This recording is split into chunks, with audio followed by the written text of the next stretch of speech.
Hello guys and welcome to TFT EU Regional Finals, set 10, last day, game number 1. Is up for grabs in our first lobby as our players. We've got a decent amount of them who are willing to say, you know what, first game of the regional finals, I want to make it a little bit more unpredictable. Yeah, Wandering Trainers is one of the most amazing portals that were introduced in this set. It basically gives you a dummy that carries 3 random emblems, and you have to play with them. But it is going to be item payout, despite the fact that we've seen So Fresh, Skipeus, and I think it was Hydra on it, not sure. But there was another third player, and we did not get one guide. At least half of the lobby is going full all in, no kidding. We're not relying on RNG and luck for today. We want to go with item payout, and half of the lobby is into, you know what, it's day 3. It's the first game. Let's have some fun. But apparently, Peter, just as you said, no one is going to be taking it easy at all. Going for item payouts, they want to try hard since minute 1 into the finals. Well, let's zoom out the picture as we wait for our players to get their initial setups going and sort of take stock of where we are on the world stage. So, of course, our players here, our top 4 from this day of play will be going forward to the Global Championship. We've already established with several of the other regionals already being concluded that the throne is empty. Title will not be returning to defend the world crown. So we will have someone new coming in, and it could easily be any one of the 4 players who make it through from today. Judging by the positioning that everyone is in right now, I see a lot of Jinx. I see a lot of Vi's as well. Punk is one of these compositions that have been really performing so well after the recent buffs. And it's a composition that can really be played in any way. You can have a Punk Vi. You can have a Rapid Fire Jinx headliner. You can go with a Spad. You can go 6 Punk. You can have a Mumu as your tank. You can have Pantheon as your tank. You can get a support Anvil or something that helps you make your frontline a little bit more successful. Because something that Punk really suffers with is frontline. Okay, you do get a lot of damage from the Jinx. You can completely ignore the Twitch because he's not a core unit. So essentially you just need to get either Jinx and Mumu or Pantheon up to 3-star and then you can actually shine. But going into the first set of augments, it is going to be gold augments, Peter. Nothing too heavy. I'm interested to see which one of our players really comes out from this. Because Trade Sector did pop up for Salvi there, but Fresh is the one to grab hold of it. We've definitely seen a lot of players picking up, and being able to run that through, particularly the Kale reroll line, and go off really big. I saw double the funk there, but apparently no one wanted to pick it. It is going to be Caretaker's Ever for Skipeus.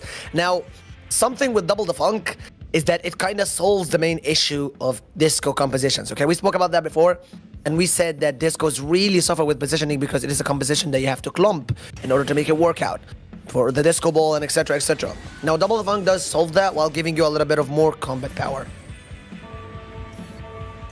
Yeah, I mean, in this case, I think we've kept ourselves relatively open in terms of what we've got going on here. We've got a lot of generic augments come in. You saw the heroic grab bag in particular standing out there. We've seen how powerful it is to get a couple of lesser champion duplicators in place to get those rerolls online sooner than expected.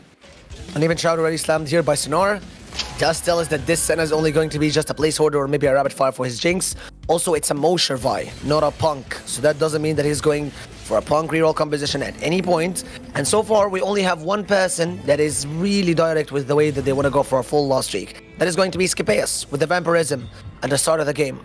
Despite, I mean, not Skipeus, I'm sorry, Dark Hydra. Essentially, it's not hard to get Vampirism working in a lobby where everyone is going for the win. Yeah, I mean, with the item payout as well, our players are certainly very heavily motivated to make those slams early on and get those strong boards going from the beginning. I'm So Fresh, though, the Trade Sector player, I managed to find the early Corky in here, has got some brewing. We'll see if we're going to have ourselves any more direction if he manages to land some early drops in and gets them up to 2 stars. Yeah, one thing we spoke about 1-star rerolls as well is that you have to get them really early in a game without spending a lot of money or rolling for them. This is something the Trade Sector also gets to do. You get a free reroll every single round, unlike Punks, which I've seen people get really creative with sometimes, just putting 2 Punk units on the early game if you're losing, so you can use that 1 gold reroll. But in I'm So Fresh's case, he has not even tried to get that Corky, so Corky 3 is not coming anytime soon. He does sell here the Nard to make for 11 gold, but he's not going for a Corky reroll. He's just a placeholder for someone. To talk a little bit about Fresh's journey getting to this point, was touched on the desk, but just for anyone who's coming in late, I think it was Wheaty who mentioned that he missed out on the Gizmos and Gadgets regionals, that set 6 regionals by tiebreakers. This time he made it in through tiebreakers. So I think there's definitely some players coming out of the initial days who've got the the big momentum.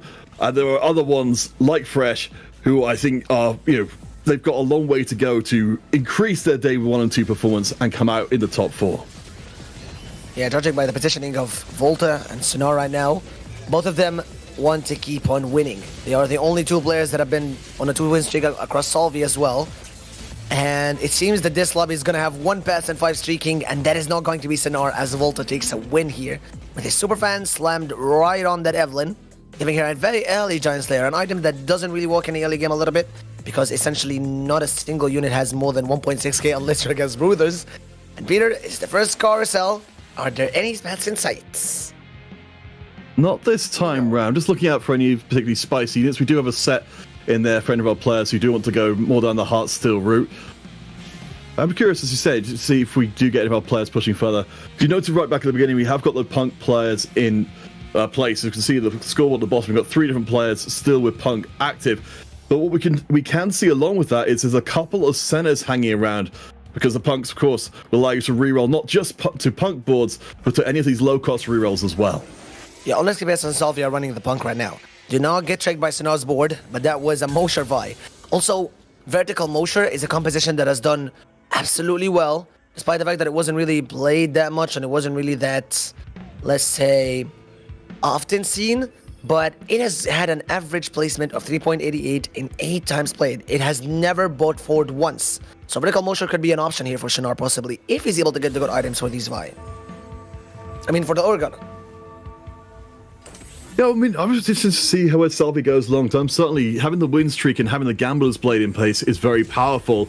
Dark Hydra's board, though, is decently strong in itself. Has managed to find the early access to the Heartsteel, where the Garen headliner to prop up the front line. I think he will be taking the losses, but not losses that will punch him down too much in the HP.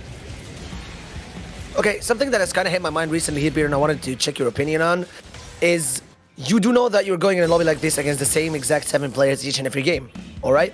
Do you stick with the statistics for a composition that might have not performed too well, something like the Seraphine reroll, for example, or Lulu, which has done absolutely disappointing performance in day 1 as well?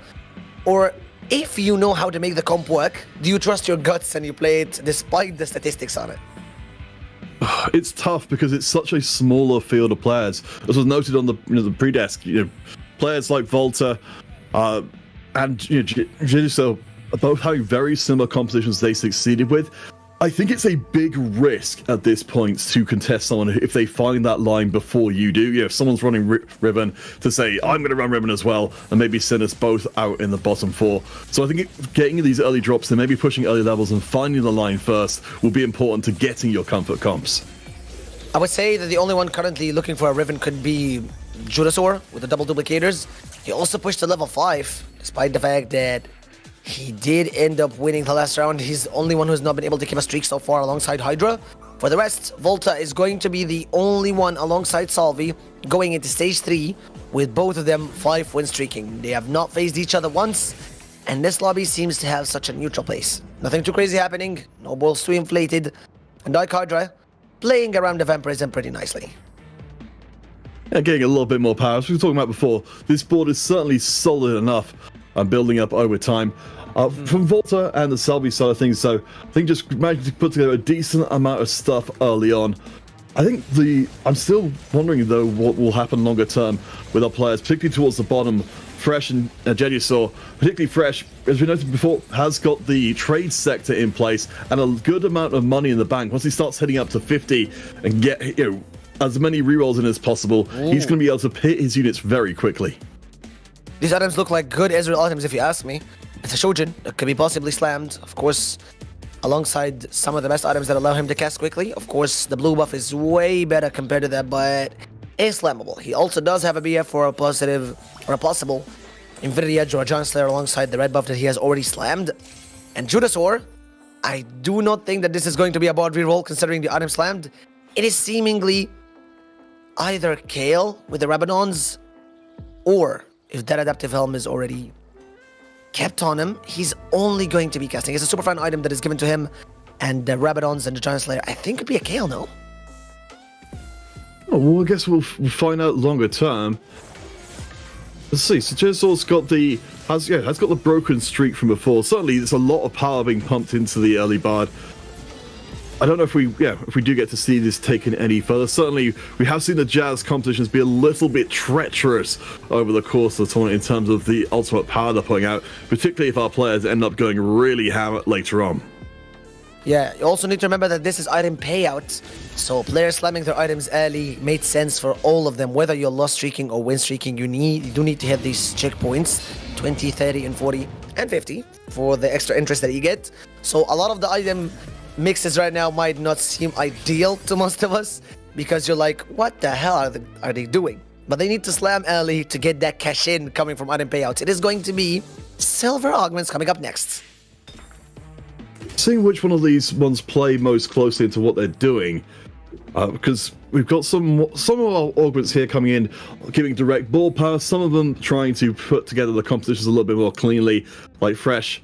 Wet Jungler standing out there for picking up the tiniest Titans to try and play the longer game.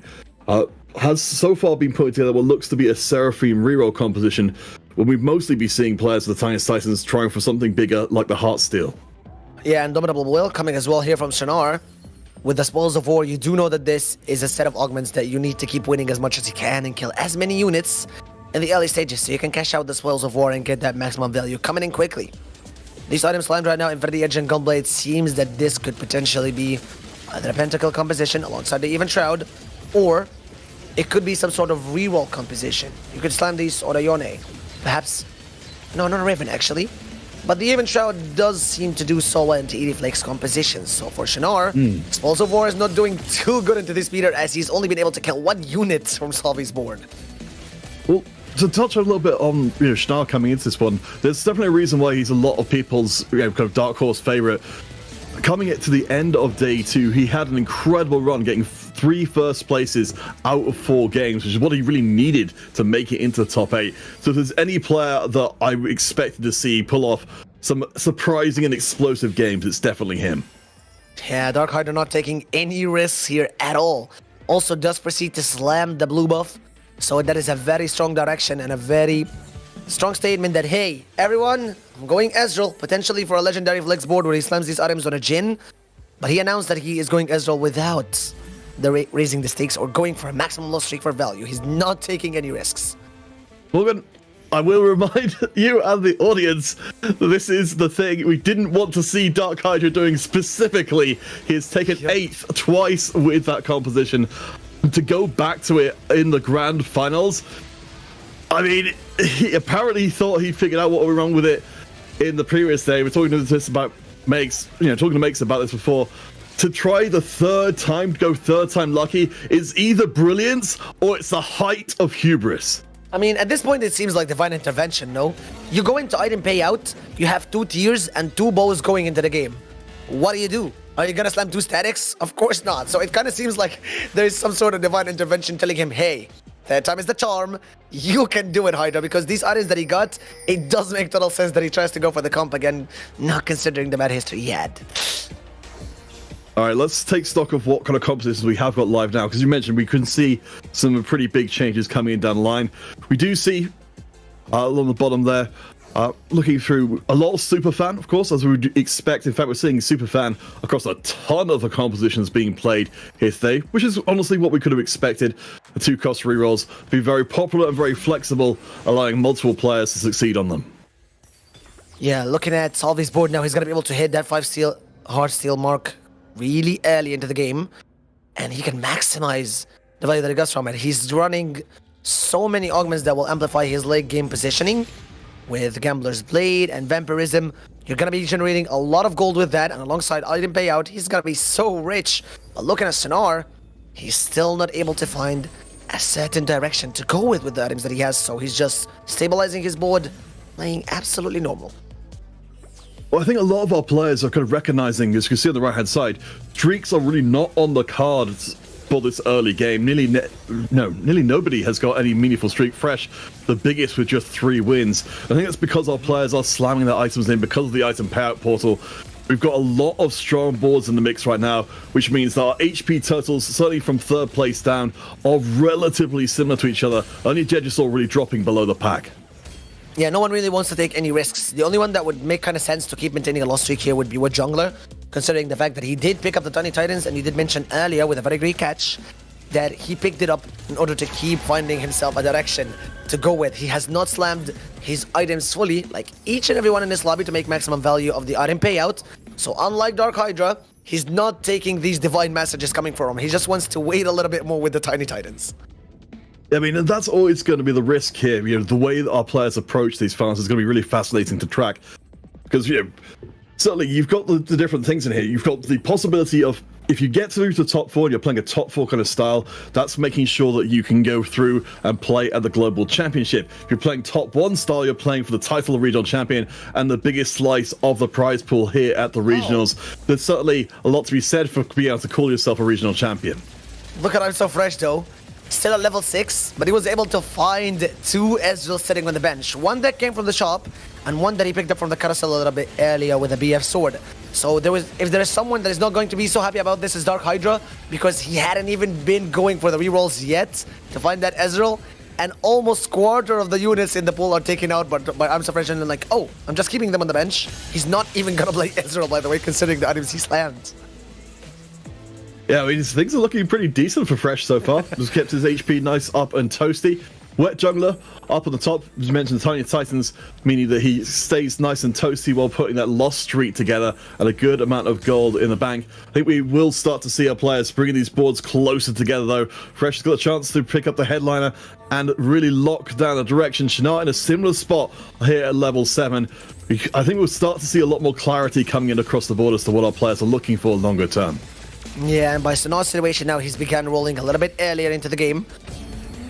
And I think that is a very clarification with what he's going for. It's going to be either the Riven or the Yone. He does get the 8, but that's a lot of Ravens coming in his shop, so he maybe does have to commit.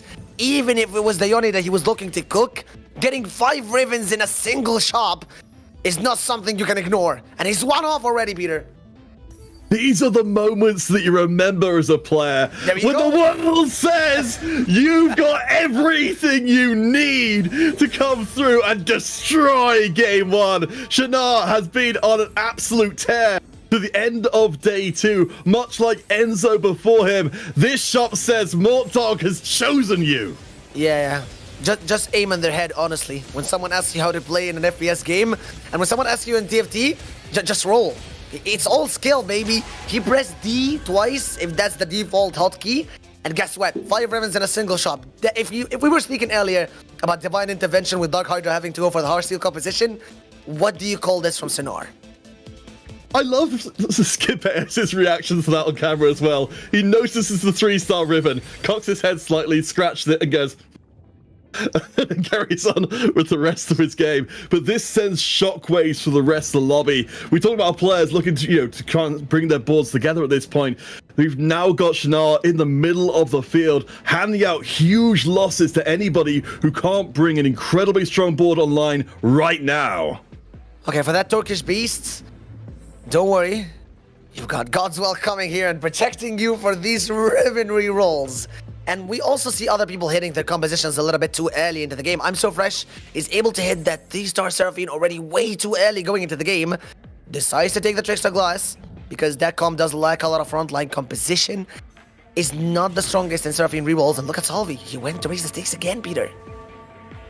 I mean, this is a pretty good spot for him. We can see he is getting some of his later game units together. You did note, of course, that the edge rails are going to be absolutely key as we get to see Shana exacting some of that vengeance. That 3-star means that we're going to need to see some of these boards with massive single target damage to take down this Riven. Note that's the Hextech Gunblade and the Hand of Justice as well as massive damage, which means this Riven, without massive single target damage, she just can't die. Yeah, getting Riven 3 this early in the game is quite brutal. Also having some of the best item compositions that you can put on her. The Gunblade might not be the best. Of course, a Bloodthirster would have been better for some extra tankiness. But the Infinity Edge alongside the Hand of Justice does give her a lot of sustain and a lot of damage going in. Now, Karachudasaur's board. He's still rolling with that Randuin's, able to hit the Vex a little bit early into the game as well. That's an Executioner board, which has been performing so well recently. We have not seen Executioners that much on day 1. I don't think on day 2 as well, but I'm excited how Judasaur gets to pull it. Yeah, I mean, we can see Judasaur and Dark Hydra, they both committed all of their money in at this point to try and bring their boards online, so they're going to need to get that money back through getting the wins. I think Judasaur's got a pretty decent setup here, especially going up against players like Salvi, who are happy to take what will hopefully for him be relatively narrow losses. Notable as well, Salvi, as you can see, has raised the stakes, so he needs to make sure that he's riding the line between not getting destroyed in these rounds, but definitely not getting the wins. Yeah, one thing I noticed in this lobby is that chain vests are the most valuable components that you're gonna get here. Do you know why, Peter?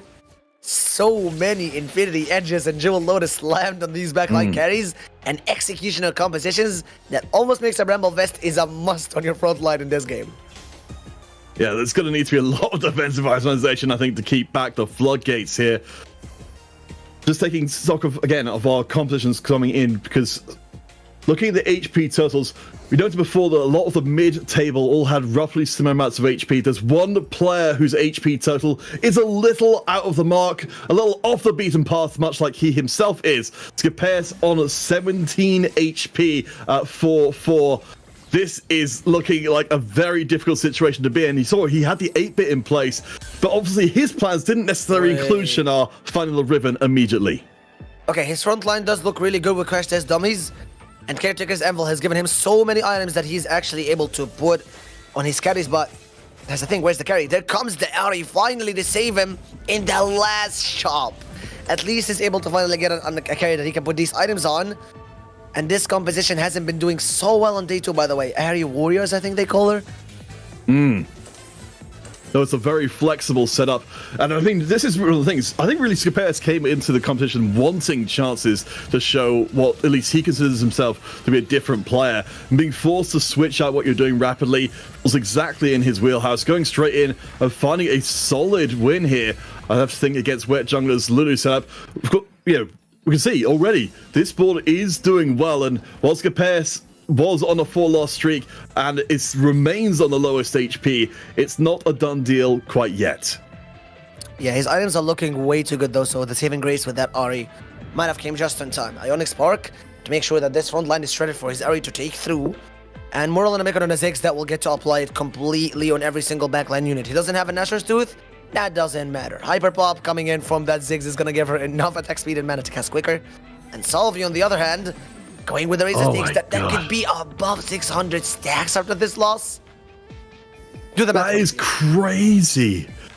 Thank you to our observers for showing the contrast between Dark Hydra and Salvi. They're on the same line of play. Dark Hydra has got almost no money and is trying to get the Heartsteel to work. Salvi's got nearly 70 gold and is about to get an absolutely massive cash out. He needs to avoid winning this round, but I think that will be provided for, I hope. Yep, he's fine, And you know what's even better, Peter? The thing with Heartsteel cash outs and raising the stakes is you might not have enough time to use all the resources you get. But he gets the cash out going right before the PvE round, so that's a lot of time for him to cook a board that is not beatable. And there you go, with the Warmogs and Radiant Virtue cash outs. That is a massive front line he's gonna get. Well, Morgan, you were calling for tough frontlines that could withstand the massive amount of damage going to be incoming. Double Warmogs, double Virtue as well, means that we're going to be seeing a huge amount of beef for Salvi on that front line, as well as his already existing backline itemization. I think he's in a really good spot. If he gets maybe a few more defensive components here, like that cloak, he can really make this front line sing. Yeah, the only issue that I might have, he has a lot of front line. That cash out is not looking so good. He also just spent 70 gold to get into level 9, trying to look for such a good headliner. He does get the Mosher and headliner Yorick on the first roll, but he still lacks one thing, in my opinion. Damage. You have an unkillable front line, but who's gonna kill their front line for you as well? Yeah, I mean, not getting the headliner on the Two Gods backline absolutely means that you are more vulnerable. Fortunately, we've got enough to keep that Yorick up and fighting for a while. Hopefully, for Salvi, he'll be heading up against competition that can't punish him quite so harshly for having the one-star backliners. In fact, he's also got the Z itemized for damage, the Yorick itemized for beefiness, and those backline damage dealers, I think, will get away with it this time around because the front line is just too tough to break through. Yeah, and not just because his front line is too tough to take breakthrough, but because he just got that 2-chance Yorick headliner in the first roll. Yeah, that as well. That as well does help him a lot with his front line. Yeah, I mean, I think Sabi's in a really, really good spot here. I mean, like we saw from Dark Hydra, the commit in was big, but the payout does seem to be bigger. Skipes, though, taking a loss after that last round. He's frantically putting his board together. But 8th place, he's racing against Wet Jungler, who's maybe got 2 lives left in the mix to try and avoid being last in the first game.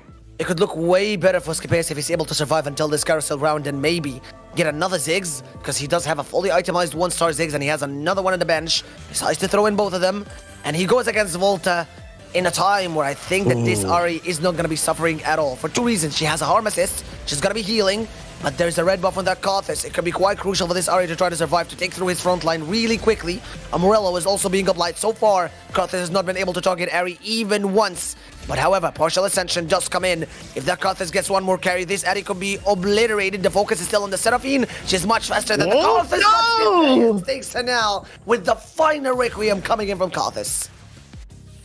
Wet Jungler is out as well, just not on as little HP. I mean, the whole comfort, which we mentioned before, is that 3 of our players who are in the top 8 took an 8th in their first game and still came back to make it to the final 8 in the tournament overall. But still, it's not the place you want to be starting from because it really limits how you can play going forward. Particularly for Skipes, he's going to be needing to cook hugely in the games to come if he's going to climb back up the table. Not the only one to go out here alone, but Peter, it is now the showdown between I'm So Fresh and Shinar, and both of them have got every single penny in their pockets slammed up, but no, Shinar still has a lot of everything in the bank. I take that back. Oh boy. Yeah, I think we talked about the Caitlyn as well as being a very, very viable option. The 3-star Riven, though, I mean, you combine that with the Caitlyn, it's so much hurt being handed out. I imagine that a lot of the HP that's dropping off right now is a direct result of Shinar punching his way up to the top of the table. He is now number 1, and everyone else is falling. Very unlucky for Skipes here. Had he survived, that would have been an easy Ziggs 2 coming into stage 5. It would have been the saving grace and something that maybe keeps him for another round. But is it my eyes, or are there 3 Edge of Nights on the same carousel? It is nighttime already here, maybe? I was looking to see if anyone had snuck past us with an Into Night Augur, which would have made this absolutely amazing for them. Crown Guards by the millions as well. I don't think, as far as I can tell, I don't think anybody got quite lucky enough to find the item appropriate to their augment, but still, that does mean that we're going to be seeing, us living in Zed and Viego City. Those melee carries definitely need the Edge of Night, and now they've been enabled if they weren't already. Judging by it now, Little Buddies is such a massive augment looking at Volta's board, because the Pentakill composition could be played around so well. He's going now with these super fans. He's going as well with so many 1-star and 2-star Sentinels. I'm looking at you, Garrett and Cassante. That Little Buddy's value that he's getting from this is so strong. It is now Salvi against I'm So Fresh, and the Seraphine is not going to do so well against this composition, Peter. Now we've got a lot of dispersed damage. Yeah, the Edge of Night, we'll see, we picked up the carousel there and applied, which means Zed gets to walk through against one of the units that would otherwise delete him. The Edge of Night leads directly into death for Fresh. Yeah, there's no time to raise the stakes anymore now. And Seraphine reroll has not been doing so well in these past 2 days, and we did call it. 5.2.5 average does say something. That comp still goes out here in 6th spot. Not looking so good for I'm So Fresh. Dark Hydra, the only one playing with a Z headliner right now, fully itemized, able to get that Edge of Night in, all thanks to that last item slam that he got from the carousel. Could be the last one for Judasaur, and we could be down to our top 4 players going into stage 6, as Judasaur now has one more chance to prove himself in this one, Peter. Our top 5 consisting of 2 French, 2 Dutch players, and 1 Turkish player up at the very top, kicking a whole lot of butt in this game. Volta's board is looking pretty damn good, though. That Carthus is itemized for speed, and he's casting again and again. The middle of the board just becoming a morass of units unable to get past each other. And while Poppy may be the last one left standing, she can't defend. Jedisaur will be sent out there by a narrow margin. Yeah, now look at these boards. We are down to Salvi, Volta, Hydra, and Sinar. Who would have guessed it? But 2 German players in the top 4 now. Germany, you get to party already because it is seemingly either Salvi or Dark Hydra going into top 4. And one of them could be taking it home for game number 1. Salvi here still has a lot of the gold in the bank. Not able to go to level 10 because he has spent so much money trying to roll his board. So essentially he's going to be looking for the Ezreal and maybe the upgrade on the Lucian after this round. But it doesn't seem too unreasonable at level 9. You can find them, but Salvi has been pretty conservative with his money up until this point, as has Hydra. We'll see what happens in stage 6, because this seems like the time, if anything, to make that spend. Salvi with 1 life left in the bank. Dark Hydra is going to be spending it as well. There's a 2-star Ezreal. That's hugely important. Maybe, I'll say maybe or maybe not a 2-star Kayn. It is not going to be a 2-star Kayn. He doesn't have any items for it. Decides to let go of the Heart Steel now. He's 1 Lucian away, 1 Ilaoi away. He's given so many 5-cost units, and that is also going to be the Kiana dropped here. So he's sitting on 3 copies on his bench. Quite much an unlucky roll for Salvi, but he was able to get that Ilaoi for a very strong front line. With 0 items though, I doubt that she'll be able to survive. Rapid Fires and Morello slammed on that Lucian. Ezreal is his final hope. And the Gambler's Blade is not giving him any additional attack speed because he just spent every single penny. Look at that gold generated, however. What? But he still is able to destroy Sinar's board. My eyes were glued to that Riven the whole way through the fight, and she got absolutely stuck on those big frontliners. She really wants to be able to dash through half-health units, get the kill, and move on to the back line. But if with a strong enough tank, she can't do that. Shanaz's streak into first place may well be over. Perhaps the boards have become too strong now because everyone's committed in. Volta does find 6 Akalis, decides not to go any further in it. Has, honestly, a great board, and I think any of these 4 could easily take the first place. Yeah, I was just going to say that he's looking to replace any of his Thieves' Gloves to put it on that 2-star Akali that he just got. And the items he rolled are not so bad. Okay, the Jewel Gauntlet is essentially going to be good for her to be able to deal more damage to the backline units. But against an Ilaoi with a tentacle placed in the backline, which is extremely smart coming in from Salvi, is going to be buying a lot of time against that Akali. And look at it, that Miss Ocean also rolled some decent items. I introduced to you, ladies and gents, the tank Miss Ocean. With Gargoyles and Sunfire, able to buy in so much time from that Miss Ocean, but Dark Hydra is not going to be losing a single round. Neither him nor Salvi, as Volta stays for 1 more round exactly on 1 HP. The hidden last stand augment. Oh boy. Yeah, Dark Hydra roaring up into first place as well. Absolutely astonishing turnaround. It's going to be hugely important how Salvi and Volta's next rounds go. Salvi definitely with the advantage. He has the win streak. He has those big front lines we noted from before with a massive, massive cash out. Volta seems to be on path for a 4th because these boards are just maybe just a tiny bit too good. Hydra looking to hand out the L to his countrymen. Yeah, he didn't want to take any risk here, Salvi. Still going for the win, still going for the risk. With 3 pairs sitting on the bench, not a single penny for the Ezreal. And he's going against a board that does seem to have a lot of healing, but never mind, he's just getting absolutely bursted, all thanks to that Ezreal big shot cast. Dark Hydra finally takes an L after 9 wins in a row from Salvi's board, which seems to be massively stacked right now. And Peter, I remind you, myself, and the viewers that he has still 5 1-cost carries on his bench. Oh boy. Volta going out as of that previous round. As we kind of expected, he was not on the streak and didn't have enough money to significantly improve the board strength. Look and see if we get any big pickups here. The True Damage Emblem coming in for Salvi at the bottom of your screen there. Dark Hydra, I believe, getting a rapid fire as well. So we could be seeing a significant step forward in damage if we can make those emblems really stick. Here it comes, the True Damage 2-star Lucian. That is going to be extremely massive for him. And if I'm not mistaken, that was also on Ilaoi too. Getting updated on his bench extremely quickly. Red buff on that Caitlyn for 8 bits. Fully stacked. And that's also the third Jazz coming in, but he decides to remove it on the final moment. Again, Peter, Sinar does know that he's going to be playing against Salvi, and his is not going to be easy at all for his Riven. Well, as we were talking about before, you've got such a strong front line.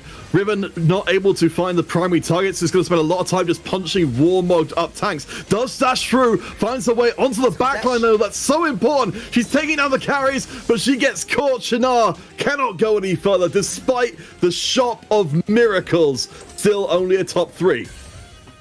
Yeah, Riven has been doing really well in these past 3 days, and it came up quite early for Sinar. And you called it. The dash was really good. It was able to hit on the backline, but that Ezreal is so slippery, man. You cannot just get your sword and slide through him immediately. He's able to kite away. And Faker, what was that? He just runs away immediately, quickly. Now, this could be the final fight between Salvi and Dark Hydra. Hydra's still sitting on 20 HP, so unless it's a massive loss, he could get another PvE round to survive against Salvi, but judging by Salvi's board, this could be it. Yeah, you can see both of them shoving all of their carries onto one side of the board. They'll be opposite each other. So exactly as you said, we are going to end up in a Faker kind of situation here as the Deads dance between each other. The middle of the battlefield is just an absolute tear as Salvi comes out ahead of that one. Hydra will get another chance, but it's looking like Salvi's headed for the first win of the finals. Yeah, I think Hydra is in a tough situation here, okay? You're against a massively cashed out Heartsteel board, which so many people would have been like, that's the worst in slot, that is such a bad cash out, but against a composition like Hydra's, where Zed has to tear through the front line really quickly and then be able to reach the back line, man, these Virtuos and these Warmogs are doing such a great job delaying the Zed as much as they can from the front line. Taking us out to the bigger picture, it's worth noting that between this regionals and the Runeterra regionals, our last one, we've got almost exactly the same players coming in as we did last time for the Dark region, but Salvi is the new player in the mix with a lot to prove. Very high standards for the region to uphold. If he can get the first place here against the reigning Runeterra regional champion, that would be a hell of a statement to put him forward to as a strong prospect for Worlds. Okay, he finally gets some anti-healing and is also able to get the Stark's Cage instead on the Alawi. He does have the red buff on the Ezreal, forgive me, I did not see that. But Salvi also got so many upgrades in the SBV round, and this is the final fight. We're not gonna say it could be anymore, Peter. We'll see one more time with Salvi. Last time punched through the middle of the board and got the win. Dark Hydra being pushed back again. This time though, the Zed survives through, barely alive, and a reigning, defending, undisputed regional champion takes the first game of the regional finals. He's here to defend his crown.